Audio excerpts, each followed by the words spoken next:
Good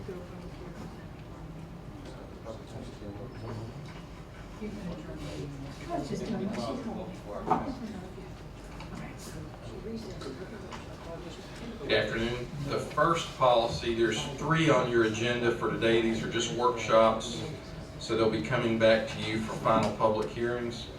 The first one is a new policy, policy 4.117, early high school graduation. This is recommended by EMCS. Basically, to put into policy what's in Florida statutes regarding early high school graduation pursuant to Florida Statute 1.003.4281. And it's just the paragraph 1 and 2. Paragraph 1, a student who completes a minimum of 24 credits and meets the graduation requirements stated in Florida statutes in less than 8 semesters or the equivalent may elect early graduation. The district shall notify the parent and student who qualifies for early graduation. And 2, procedures for the implementation of this policy shall be established. And Ms. Nobles is here, I think, if you have any questions regarding how this is being done. Is that the minimum, is that the minimum? Is she still there? Oh, there. I couldn't see, sorry, John. Is that just basically the statute and the minimum of it? Yes, sir, about 18. Yeah, there was a change. There was the 18 credit option was 1076, I think, changed took that. care of the of the previous 18 credit option. So now it's a 24 credit option, and any graduation prior to 8 semesters. So if they finish in 2.5 years, then they can go. In the past, we had, or you had, a policy that said that they could graduate in the middle of their senior year. However, last year's, the 2012 legislature said no, it is now at any point in time, then they can graduate if they have the 24 credits required for graduation. Ms. Nobles, do we have anyone that's in the middle of an 18? Yes, we have 2 students. And they, I We believe, have are one- grandfathered in under statute? We have one at Lecanto High School and one at Crystal River High School. And yes, they're grandfathered in, they can complete, and both of them will complete. In fact, the young lady at Crystal River High, I was notified yesterday, plans on early graduating. Instead of completing it in 3 years, she plans on graduating at the end of December. So she will actually be in high school for 2.5, but she will be under the 18 credits in 2.5 years. So have we figured out the issue that always comes up about walking with your class in class rank and when that's determined? That's all in the student progression plan. Right, but I mean, does this change any of that language? The portion that this policy actually changes is that a student could, let's say a student who is on target to graduate next year, that they do not have to graduate this year. They can complete their requirements and then they could come back, and this gives the option of walking with next year's their class. Yeah.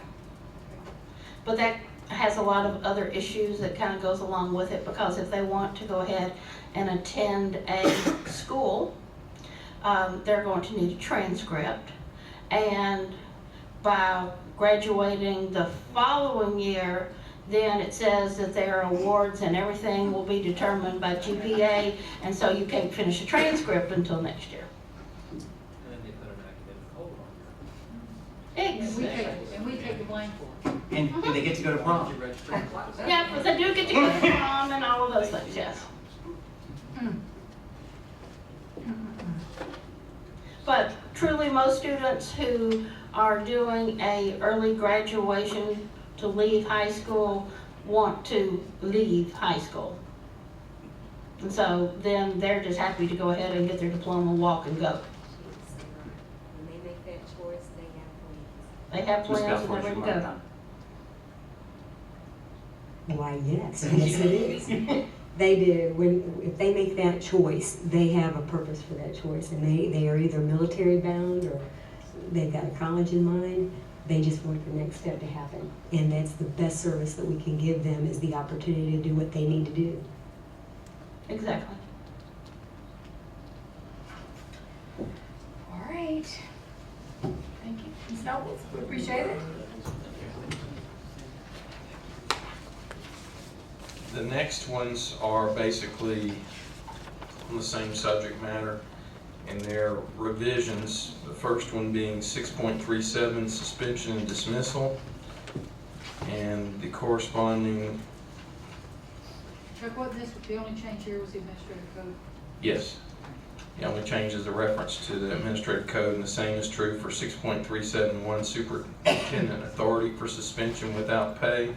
And I looked at the Florida Administrative Code that's cited in there, and the only change is 2011 Senate Bill 736 called for a definition of just cause and other criteria for which a district may suspend or dismiss instructional personnel, and that's all embodied in the Administrative Code.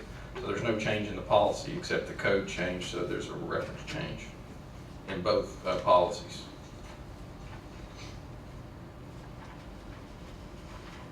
A definition of the Citrus County School District as applied to all the schools, like for instance, is a college included in the school district? Or is it just the public schools, K through 12? K through 12. Okay, that And is relief, though. That's, not the college. yeah. Thank you, Mr. Dixon. Thank you. All right, These will be back. I bet they will. Budget. Good afternoon. We'll go over just some brief changes. We've been talking about this budget for several months. 12 to be, and there's just been a few changes to go over before we approve the tentative budget for tonight. And the total budget this year for the tentative budget is about $218 million. That includes all funds and fund balances. In your budget book that you should have received,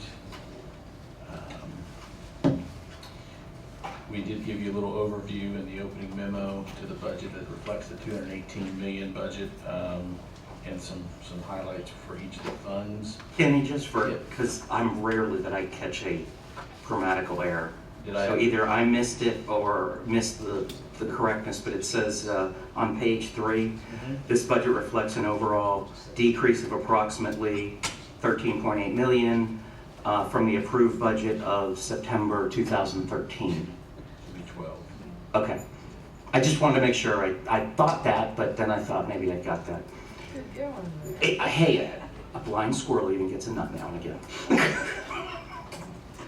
Thank you very much. Just looking at the FEFP second calculation on page 24, you will notice that if you look at the bottom, we actually increased funding in the second calculation of about $141,000, specifically because the property value did go up by $1.3 billion as assessed by Jeff Green, who was actually here earlier. He valued the Duke Energy complex extremely higher, or higher than he did last year. Just speaking to him actually briefly, that is, some resolution may come about in September, but he does anticipate the same thing to happen this coming year that Duke did to us last year.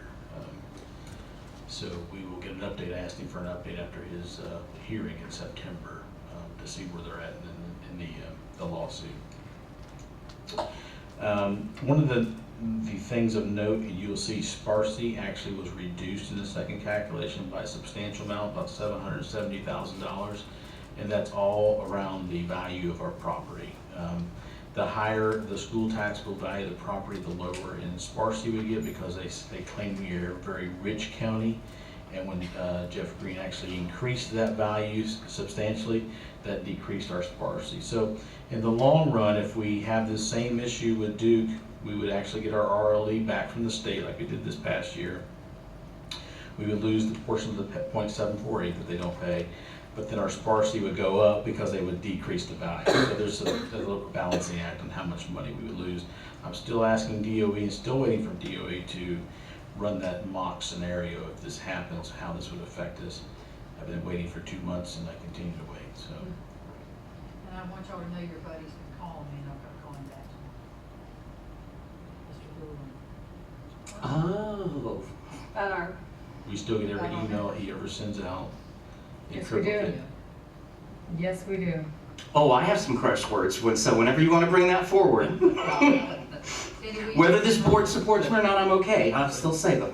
We used to be a member of the Small County Consortium for a few $1,000s, and we weren't really getting things that we thought we should be getting, so we backed out of the membership. Now he's calling.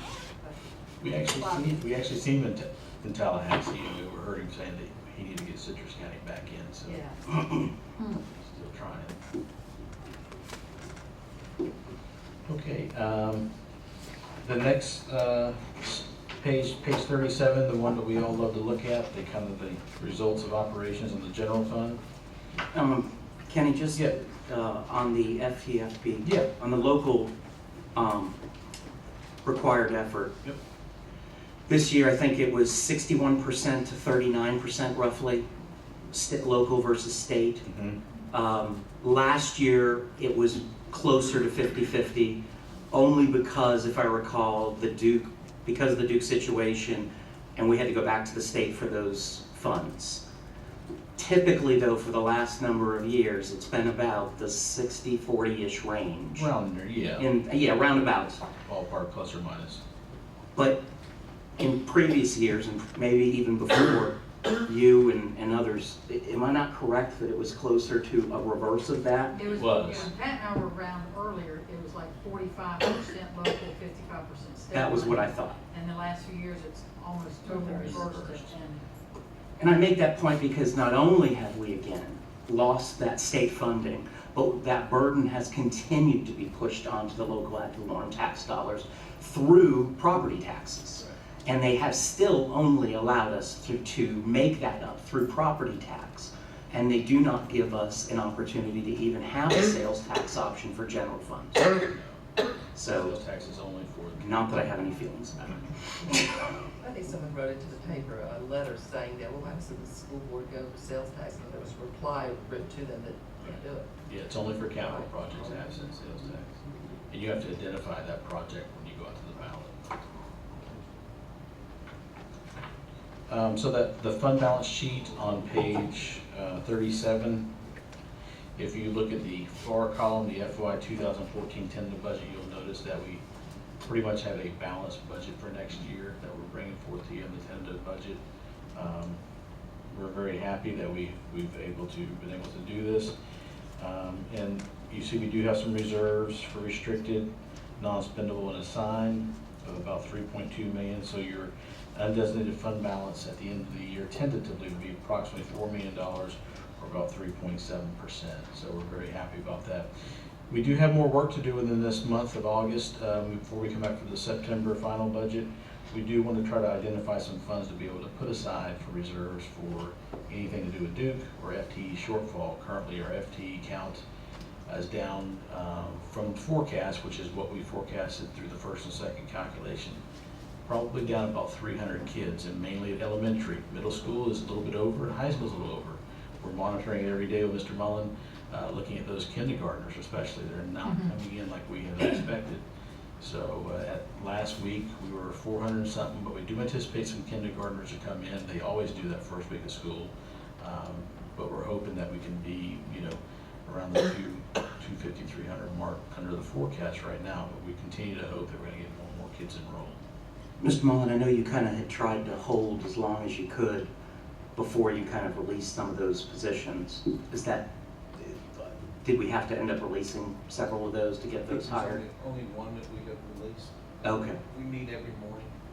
We've got 3 elementary schools that are really close to getting another unit. Okay.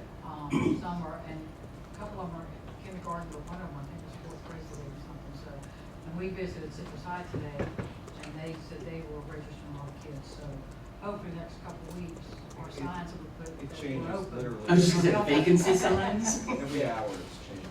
And Yeah. Mr. Springs at middle school actually reported today that they had an increase in sixth graders coming. Right. I don't know where they're coming from, you know. They had a chicken outside that they were, Must be. come on in. Appreciate it. So they actually had to do some creative rescheduling to make accommodations for those additional sixth graders. So we're constantly battling, monitoring, planning to try to see how A is going to affect the budget and how we meet class size and the needs of the kids. So And you won't get, if we don't hire them, you wouldn't get an opportunity to fund that till our second calculation, correct? third. Third calculation, okay. Correct. They would take the count then. Okay. Where we're at with some schools is we're gonna have to add units that we're not gonna have enough FTE to pay for. Right. Because you've got that 19th kindergarten student coming in, or that 23rd fourth grader coming in, and that throws you into another category where you need another unit, and just for that one student. And we've talked about that we end up putting those, unfortunately, we've ended up using inclusion, and it's just kind of been what it is, and I know how much Ms. Last year, Deutschman likes that too. At the midnight hour, we also had principals call parents that the students were either denied and out of the zone, and then if that student went to another school. So Susie calls them every morning, verifies the numbers, and they get together, because that's an issue. And we still do use inclusion to help accommodate for those class Yeah. size issues. I mean, like Mr. Mullin said, when we get that one kid over, it does have issues that we have to start, bringing in new units. And I hate that we do, I mean, I hate that it is what it is, but I understand it, I just think it's not good for kids. Because maybe, Ms. Bryant would say. October.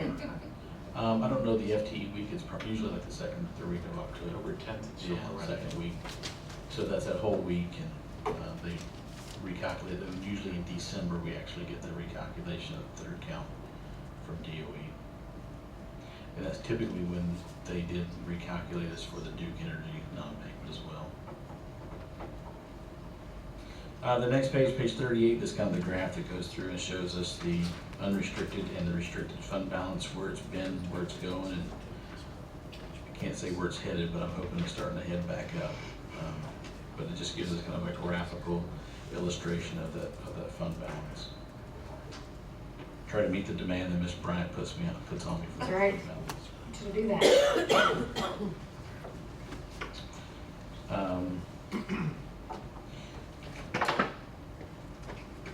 One of the things I always like to show is on page 55 is the appropriations by object and where we're at and how we do distribute out the expenses. And essentially, we're down from the original budget last year about 5%. I mean, and typically, we're always in that same range with salaries and benefits between, the 83, 84% category, 82% of our expenses is in our personnel services, which is not uncommon.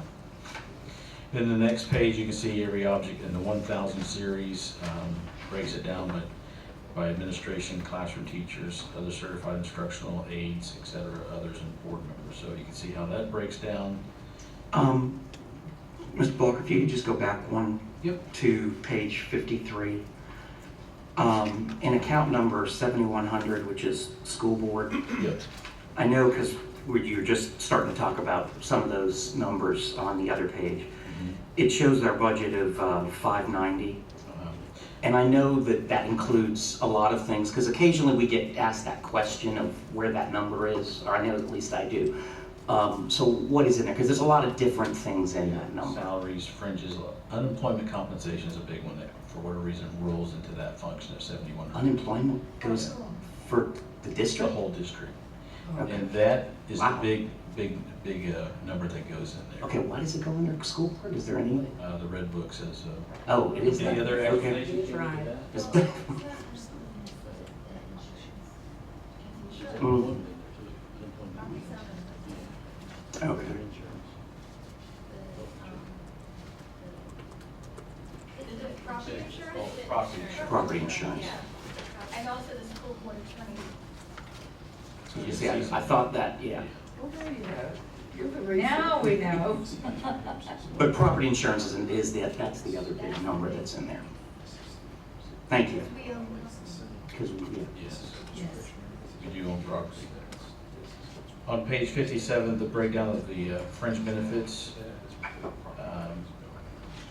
you can see FRS, Social Security, and health insurance are the Yeah, big what ones. about FRS? Let's look at that again. That was that huge increase Mhm. in contribution required by the state. But is that a one-time only to build back up their fund Well, balance? or that's always, be ongoing? every year they address it through the legislature and the budget process as to whether they want to increase the rate, keep the rate steady, or decrease it. And now it's a 40% increase That was a big increase for us, for everybody. correct? And FRS is then, now it's finally solvent, correct? Well, the 100%, that's what they're going to do, which Everybody's actually, you don't need to be 100%. And if I recall, we are one of the healthiest, if not the healthiest in the nation right now. We are, So we definitely need that 40%. yeah. Well, this is another one of the little details that we have with the lobbyists. This is one of those pieces of legislation that flew under the radar and we didn't know about it. Right. And nobody knew about it till like the last day of the session. Somebody had to know about it. they Well, didn't- yeah, but they Sometimes didn't don't put publicize in it. till the last minute. Yeah, and they can tell anybody who has the ability to try and do something. Exactly. Unemployment was way down from our budget, it looks like. We, Thank you, but why? well, less claims. Okay. I mean, that's what it was. I mean, and a couple of years ago, you know, they changed through the stimulus package, they changed the unemployment comp to where it actually extended out longer. And just say if a person worked for you for several years, left, and then actually went to work for McDonald's for a couple of months.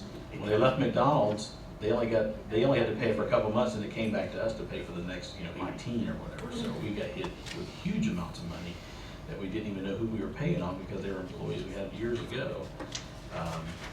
So that has steadily come down, and we may look at ratcheting that back down again. Mr. Bishop's been very diligent at winning. He's won several of those cases this year.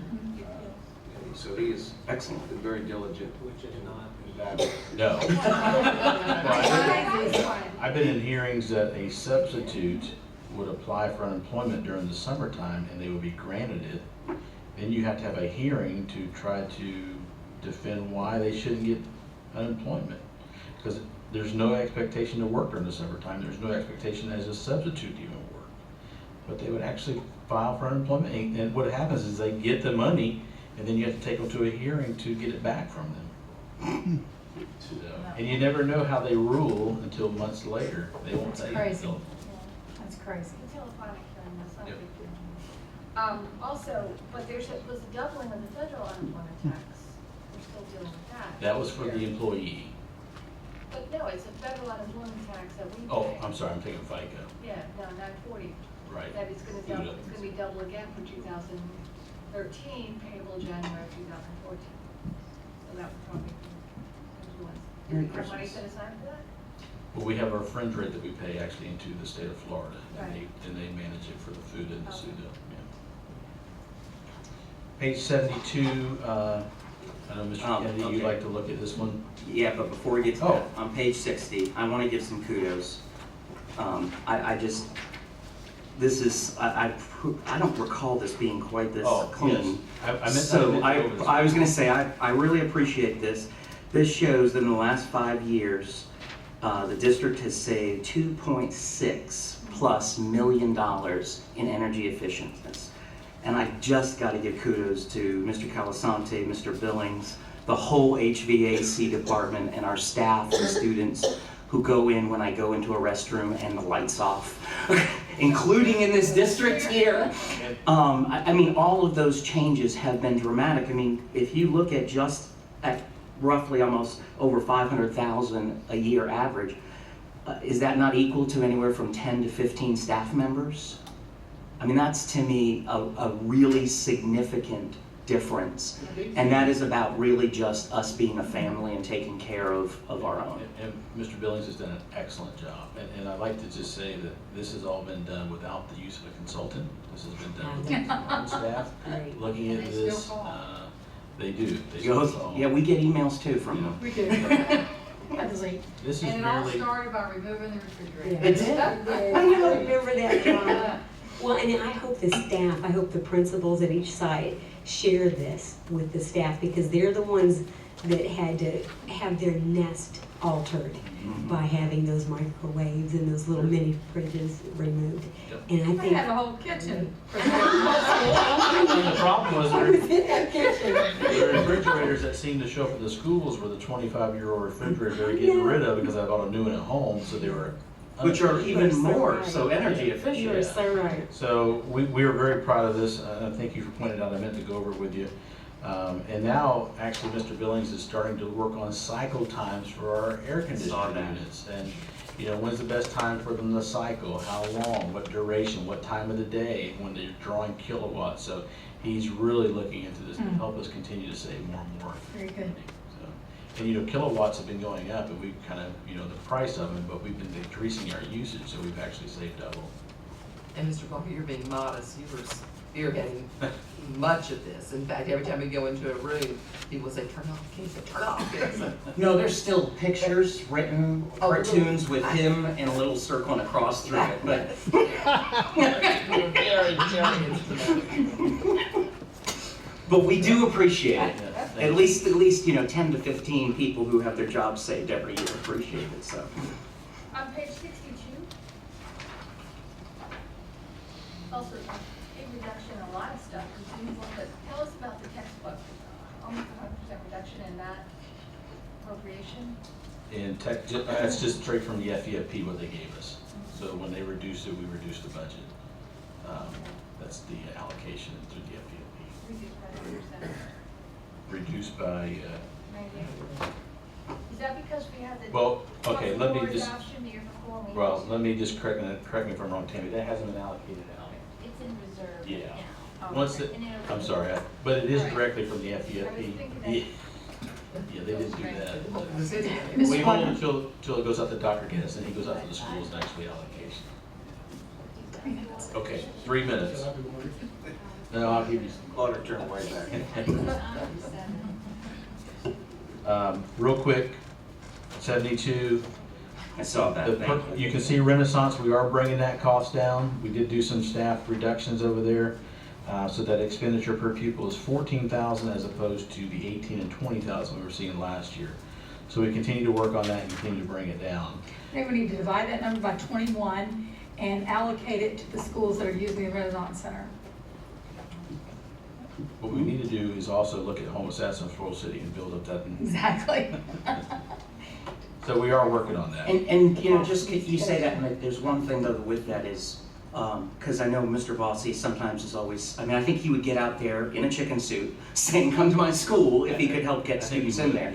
But the challenge is, those surrounding schools don't necessarily are overpopulated where we could easily rezone them and just send students to Homosassa.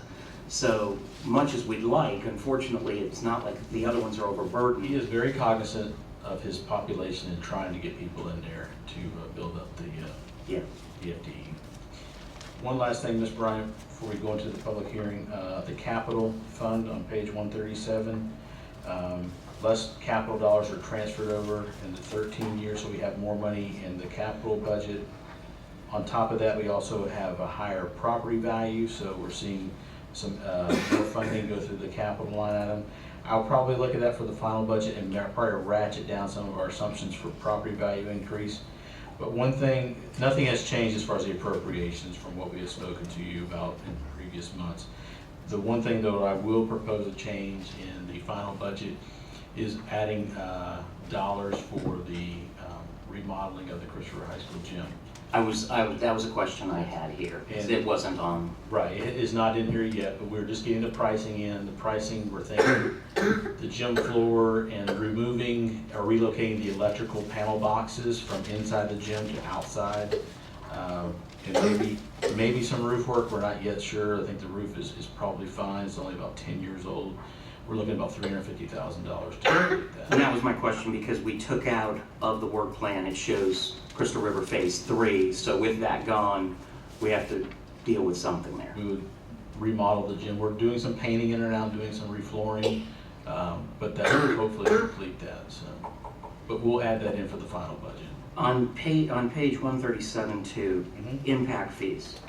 Yes, we're looking at bringing some of those down for the Floral City No, but and help me here, in years 215, 216, and 218, you show $0. Right. We Thomas, don't have any, Mr. Blocker, Yep. it's 5:30.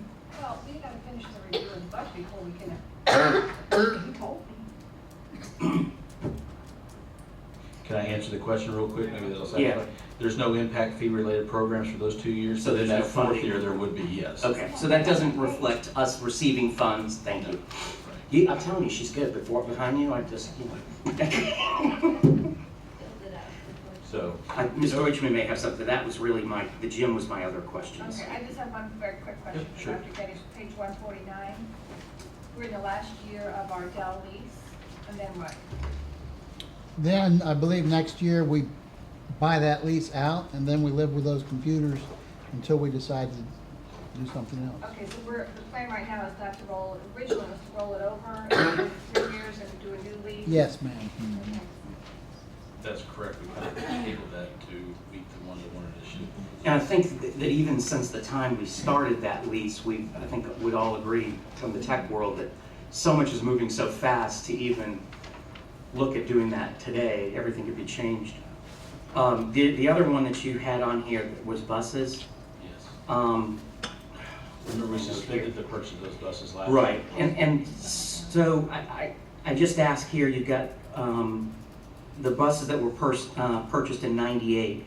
You got 9 spare, 3 unrepairable. In '99, you've got 1 unrepairable.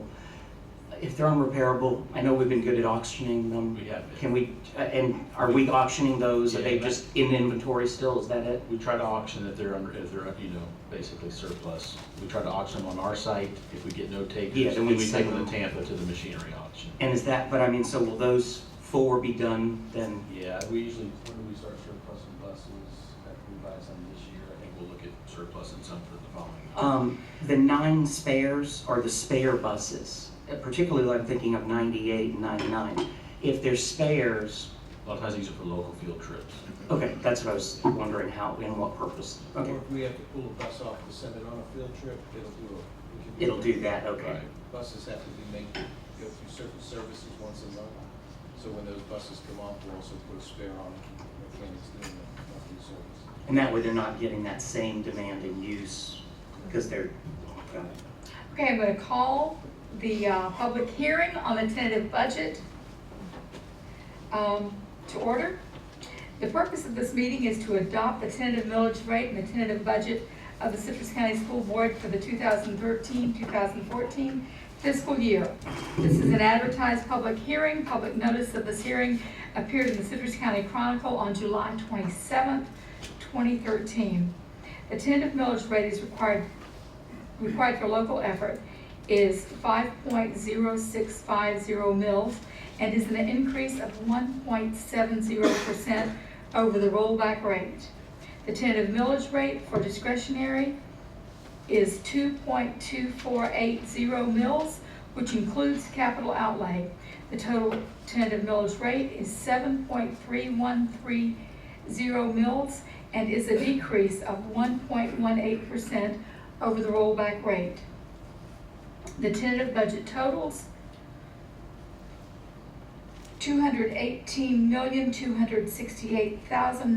$218,268,989. Is there anyone here who wishes to address the board as to the millage levy or item within the budget? Come on up. Come on down. Good afternoon, sorry. State your name, please.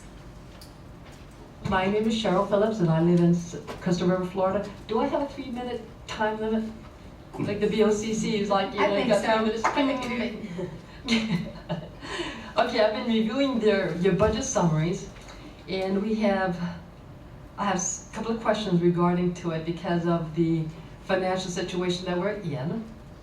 And I wanted to, and I know you realize that the school budget is 49% of all the taxes we pay on our real estate properties. And the only people that own land pay taxes. That being said, times are very difficult. And I don't and in this piece of paper that was distributed, I don't see the number of students that are being served. And so I wanted to compare the number of students that we have that we are serving per capita versus the rest of the budget, versus the rest of the taxes that I pay every year. And each year, I don't care what you say, regardless of the millage rates, my taxes always go up. And from the last BOCC budget hearing, their consultants said that they had sent out over 130 notices regarding the fire tax, of which only 46,000 were residences, meaning that the other rest are commercial properties. And I own commercial properties. Commercial properties are always taxed at 100%. Versus a residence, have homestead exemptions that they can use, and I forgot the term, where the recapture rate, regardless, that because of the recapture rate, even with your homestead exemptions, your taxes are always going to go up.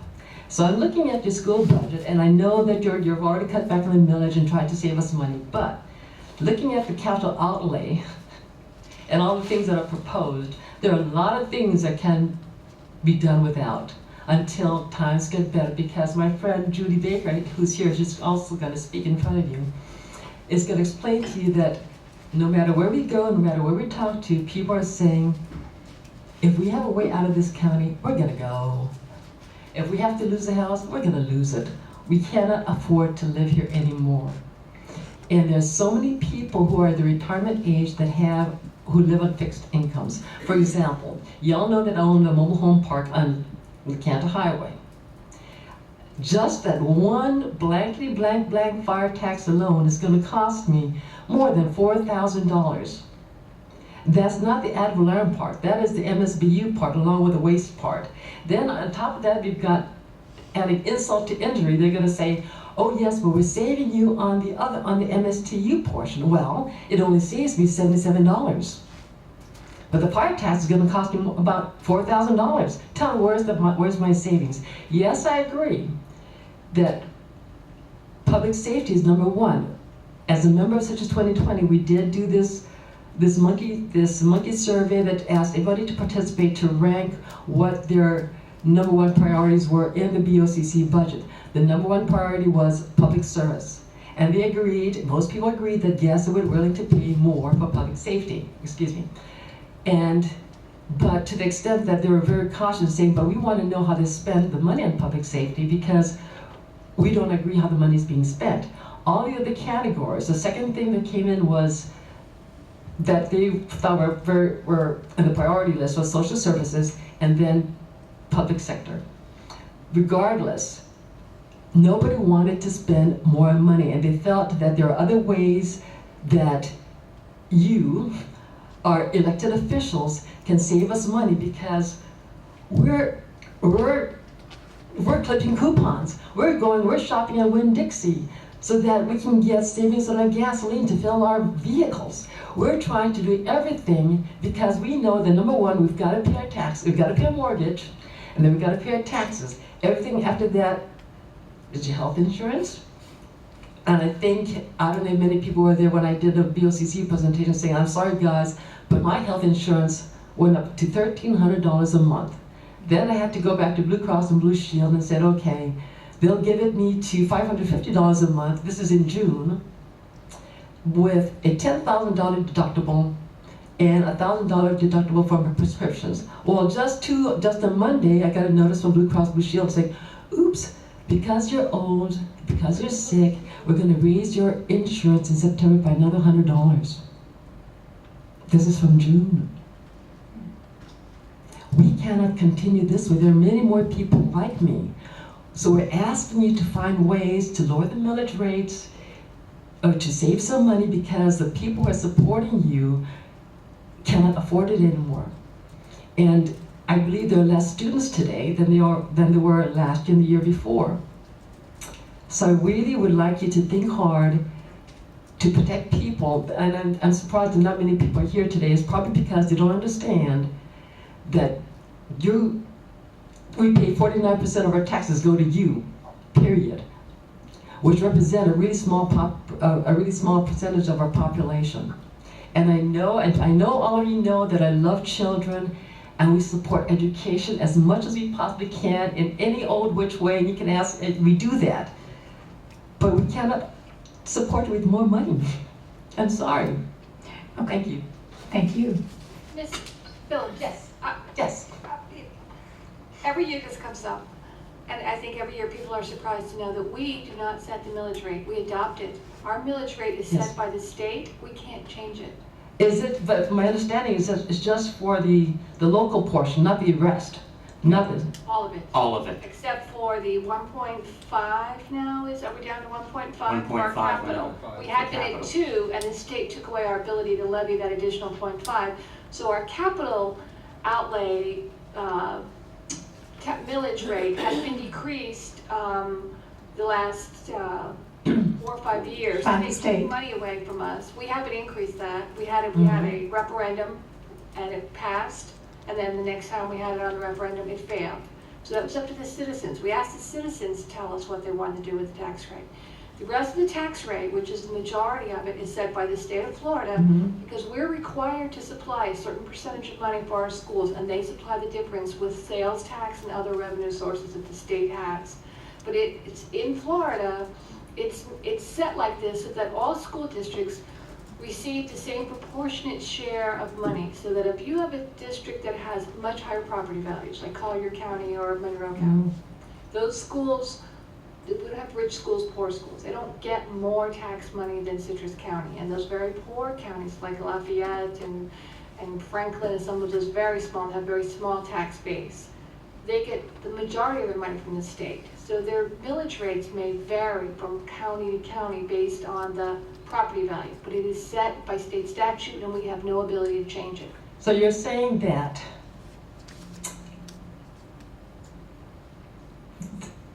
the state legislature goes to each county and says, okay, this is the value of your property, and in order to supply each student the same amount of money that is spread out to the entire state, so that means each child in the state of Florida is expensed exactly the same?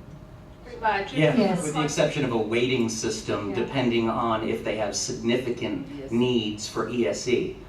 Those students get more. This is for Citrus County, but they do this for the entire state. This is the FEFT formula. And essentially, they go through, these are the number of students, taxable value is assessed by the property appraiser.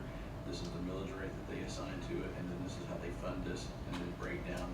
In our case, the state's about 39 million with the funding, and local is 60. The total funds is 6,800, and they keep that consistent throughout the state. So that's kind of how they do it. It's a whole funding formula that was designed in 1973 to have equalized funding for all school children, no matter where you live.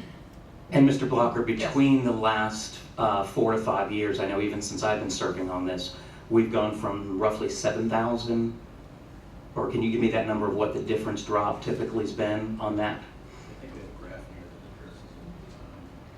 that addresses it. Thank you.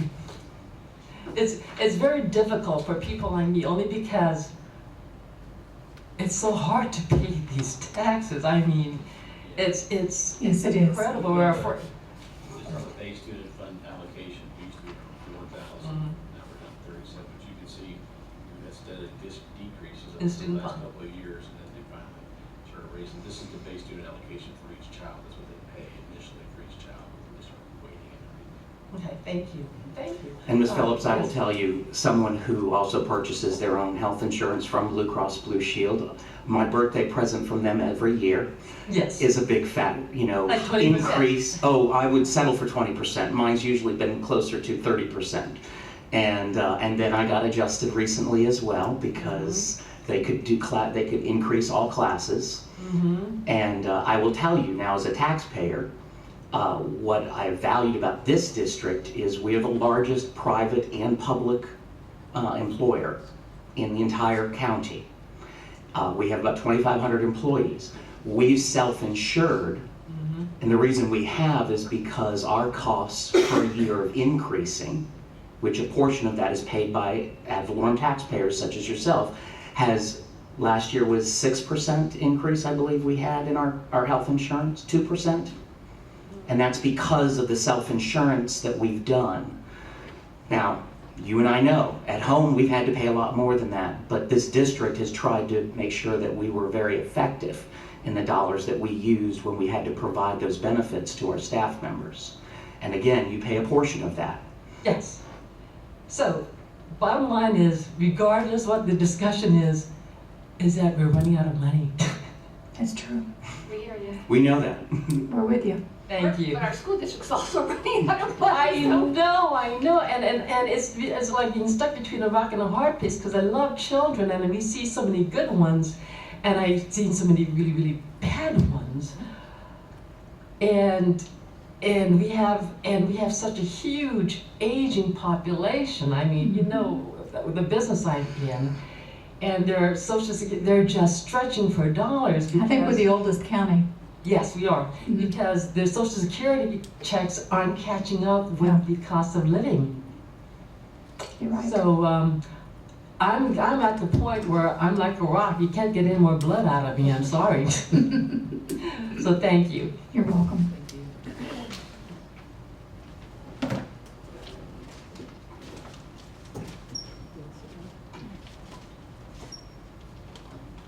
Anyone else? Oh. said everything Okay. Is there a motion to adopt the tentative local required effort millage rate of 5.0650 mils for operating purposes? I move to adopt the tentative local required effort millage rate of 5.0650 mils for operating purposes. Second motion. Ms. Powers moved, Ms. Deutschman seconded the motion to adopt the tentative local required effort millage rate of 5.0650 mils for operating purposes. Is there any discussion on the motion? All those in favor of the motion say aye. Aye. Motion passes 5-0. Is there a motion to adopt the tentative discretionary millage rate of 0.748 mils for operating purposes? I move to adopt the tentative discretionary millage rate of 0.748 mils for operating purposes. I second the motion. Ms. Deutschman moved, Mr. Kennedy seconded the motion to adopt the tentative local discretionary millage rate of 0.748 mils for operating purposes. Is there any discussion on the motion? All those in favor? Aye. Motion carries 5-0. Is there a motion to adopt the tentative millage rate of 1.500 mils for capital outlay purposes? I move to adopt the tentative millage rate of 1.500 mils for capital outlay purposes. I second the motion.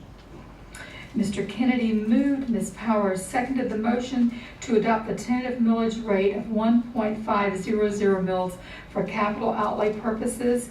Is there any discussion on the motion? All those in favor? Aye. Motion passes 5-0. These millage rates present a total millage rate of 7.3130 mils. Is there a motion to approve the resolution to adopt the tentative millage rate? I move to approve the resolution to adopt the tentative millage rate. I'll second the motion. Ms. Powers moved and Ms. Balfour seconded the motion to approve the resolution to adopt the tentative millage rate. Resolution of the Citrus County School Board adopting the tentative millage rates for fiscal year 2013-2014. Whereas the School Board of Citrus County, Florida did pursuant to Chapters 200 and 1011 Florida statutes approve tentative millage rates for the fiscal year July 1, 2013 to June 30th, 2014, and whereas at the public hearing and in full compliance with Chapter 200 Florida statutes, the School Board, Citrus County adopted the tentative millage rates in the amounts of, required local effort tentative millage levy 5.0650, proposed amount to be raised $52,873,413. Basic discretionary, tentative millage levy, 0.748, proposed amount to be raised, $7,808,354. Capital outlay, tentative millage levy, 1.500, proposed amount to be raised, $15,658,464. The total millage rate to be levied is less than the rollback rate by 1.18%. Now therefore be it resolved that the School Board of Citrus County adopted each tentative millage rate for the fiscal year July 1, 2013 to June 30th, 2014 on July 30th, 2013 by separate vote prior to adopting the tentative budget. All those in favor of the motion, say aye. Aye. Motion carries 5-0. Is there a motion to adopt the tentative budget of the Citrus County School Board for the 2013-2014 fiscal year in the amount of $218,268,989? I move to adopt the tentative budget of the Citrus County School Board for the 2013-2014 fiscal year in the amount of $218,268,989. I second the motion. Ms. Balfour moved and Ms. Powers seconded the motion to adopt the tentative budget of the Citrus County School Board for the 2013-2014 fiscal year in the amount of $218,268,989. All those in favor of the motion say aye. Aye. Motion carries 5-0. Is there a motion to approve the resolution adopting the tentative budget of the Citrus County School Board for the 2013-2014 fiscal year? I move to approve the resolution adopting the tentative budget of the Citrus County School Board for the 2013-2014 fiscal year. I second the motion. Ms. Deutschman moved and Mr. Kennedy seconded the motion to approve the resolution adopting the tentative budget of the Citrus County School Board for the 2013-2014 fiscal year.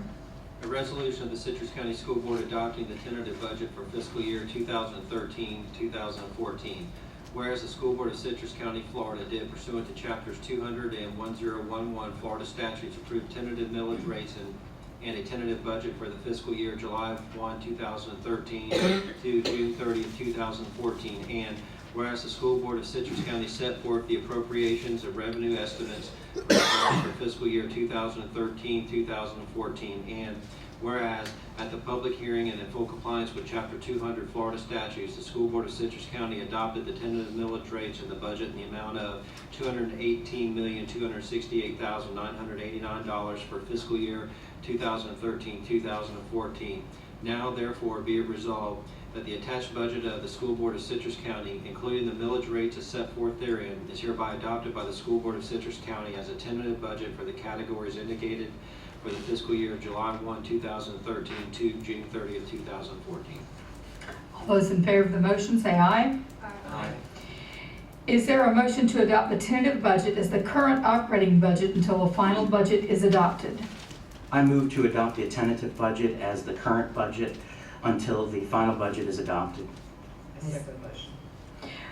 And a motion by Mr. Kennedy moved and Ms. Powers seconded the motion to adopt the tentative budget as the current operating budget until a final budget is approved.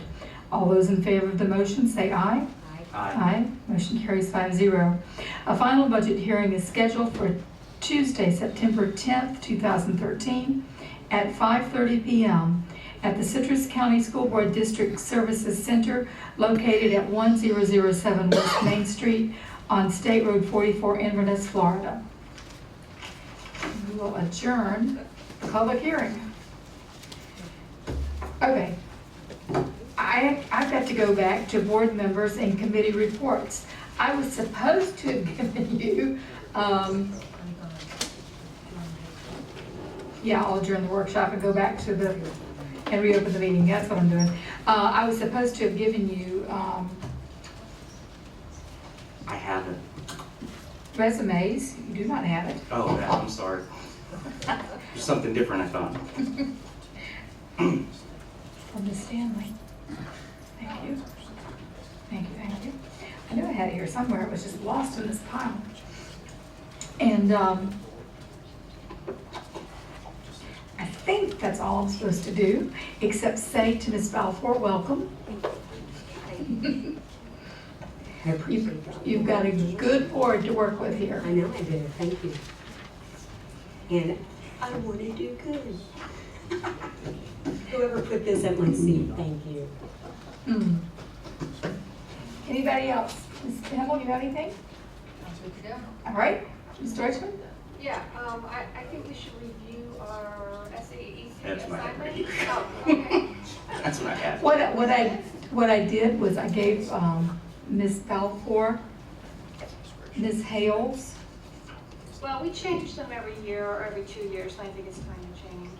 Well, I thought we were going to change them in November. No, that doesn't, well, that's an election year, but we're not in an election year, and school's starting in 2 weeks, so can we do that now?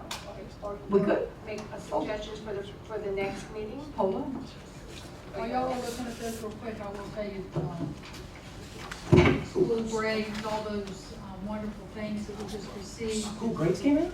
Well, we made some up. Oh. But anyways, our state of the district will be, our first state of the district will be in August, at the August workshop. So we'll have all those statistics and the data ready for you to work on it and finalize all that. All right. Okay, Ms. Deutschman, do you have any What don't requests? you want? What's Well, ready no, to Any requests? You know, I sat in at Citrus High School last year at whenever the spring. Yeah, so I'd like, January or something? I think we started with them in February or something, so I'd like to stay with them. I've been at Citrus Springs Middle School, I think 2 years, so I would give them up. So I would make that, Springs Middle, you said? Yeah.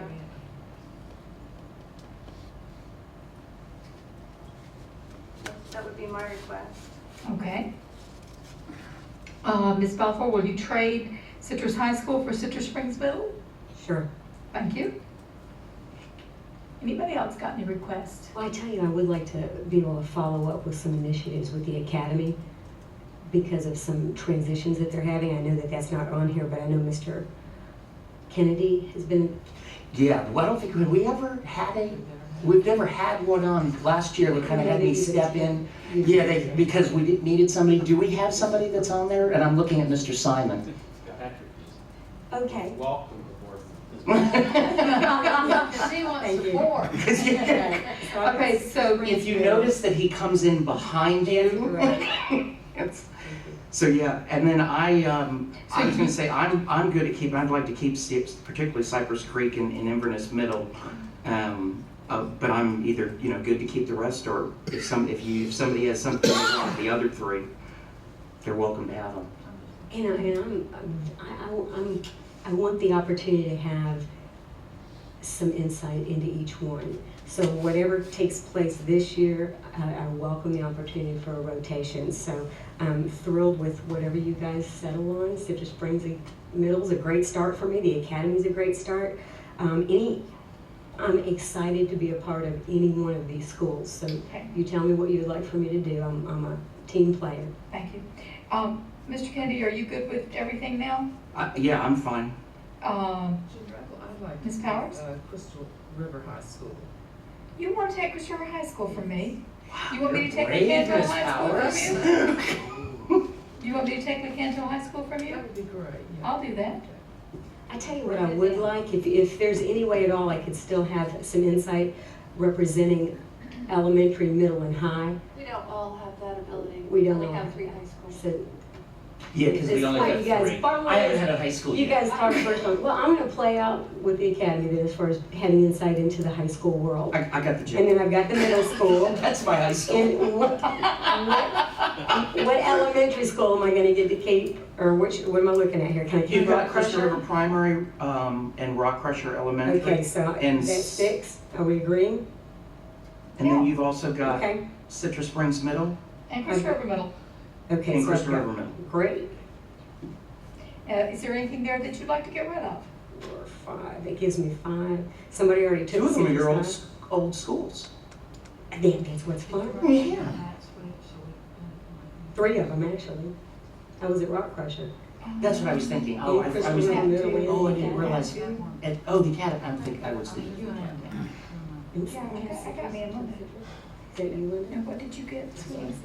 No, Pat's got Citrus and she gave you Citrus Springs. Or Citrus High School. Citrus High School, okay, gotcha. Yeah, I haven't had a high school in 5 years, 6 years now. Temporarily, really. I used to have a Canto High School, I've done Chris River High School, now Citrus. So. Well, I had Renaissance, but Miss Powers took it from me. But actually, I really like the cat. I like going to the creeks. So. Miss Knowles and I have a great lunch at the creeks. The creeks. Yeah. Sandy, you're taking Crystal River I've got, Primary? at this point, I've got Rock Crusher, Crystal River Middle, Crystal River Primary, Citrus Springs Middle, and the Academy. Okay. Well, it's all contingent too, because sometimes they have meetings at the same day and the same time, so Yeah. then we have to swap again, so.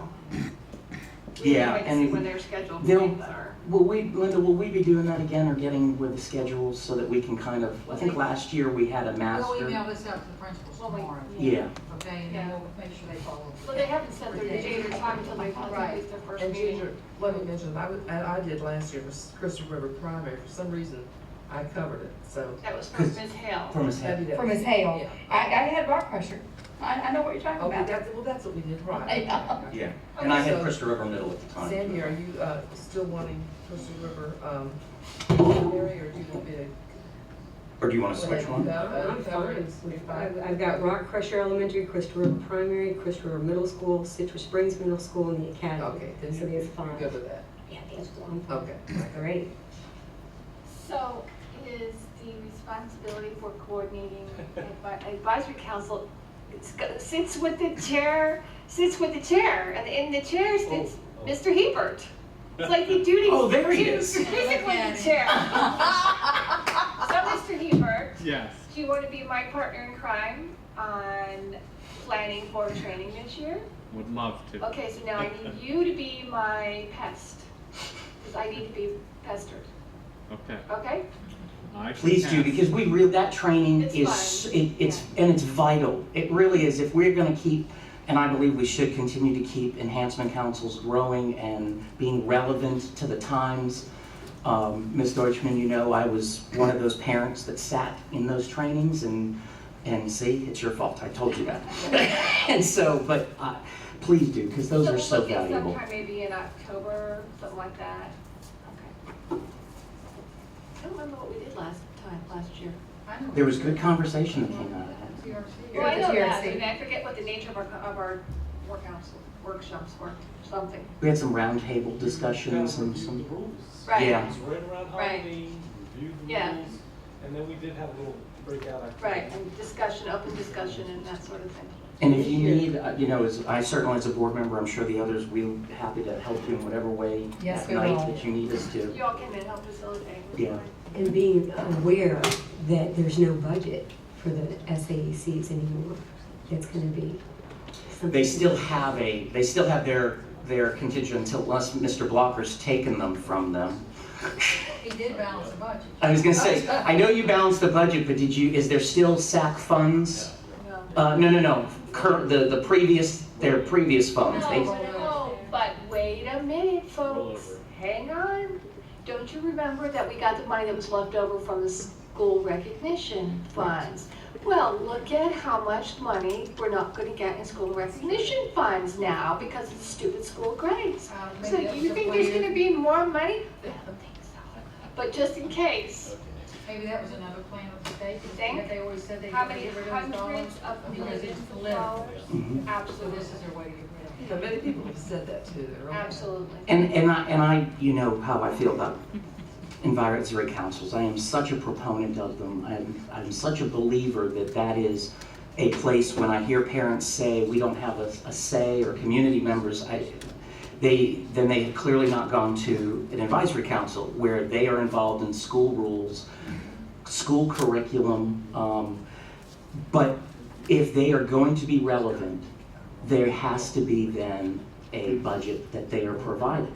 And if the legislators truly want to have the public involved and parents involved, then they should not be taking away those funds. When I believe SAC was in its heyday is when there was a budget that permitted parents to be a part of saying, well, we believe this is what our school needs, and we're gonna fund that and approve that. Well, you've taken that away from us. So. That's true. Does anybody else have anything that needs to come before the board? I just want to compliment Thomas. When I was on the SAC committee in Citrus Springs, Thomas was the president. He ran a Aw. very good SAC committee. Well, they're a All great the group, time. so thank you. That was when Thank you. Mr. Mullins' email and my email was. Yes, it was actually, but I did also try and uplift positive things too. I would have probably been nicer to Mr. Mullen had I known what a nice guy he really is. I would have been nicer in those, who is this Mullen guy? And why can't I get my boardwalk or my crossing guards? Or your turnaround lane. Exactly. Well, and you've kind of had me rethink that as a board member. How much money should we spend on pavement? So I have to say, I have a different philosophy on that than I might have as a parent. And Ms. Balfour, welcome aboard. Thank you very much. I appreciate it. Thank you. Thank you. You have to jump For your in. patience. I mean, it's after 6 o'clock, and I really appreciate staff being awake. I mean, bottom line, I'm amazed, because I know your day started early. I know that it started early. So thank you so much for your patience as we work through this, and thank you for the smiles and the warm reception for my first time here. So thank you. Okay, we don't have anything else. Mr. Mullen, you good? Good. All right, that's what I've been told. This meeting is adjourned.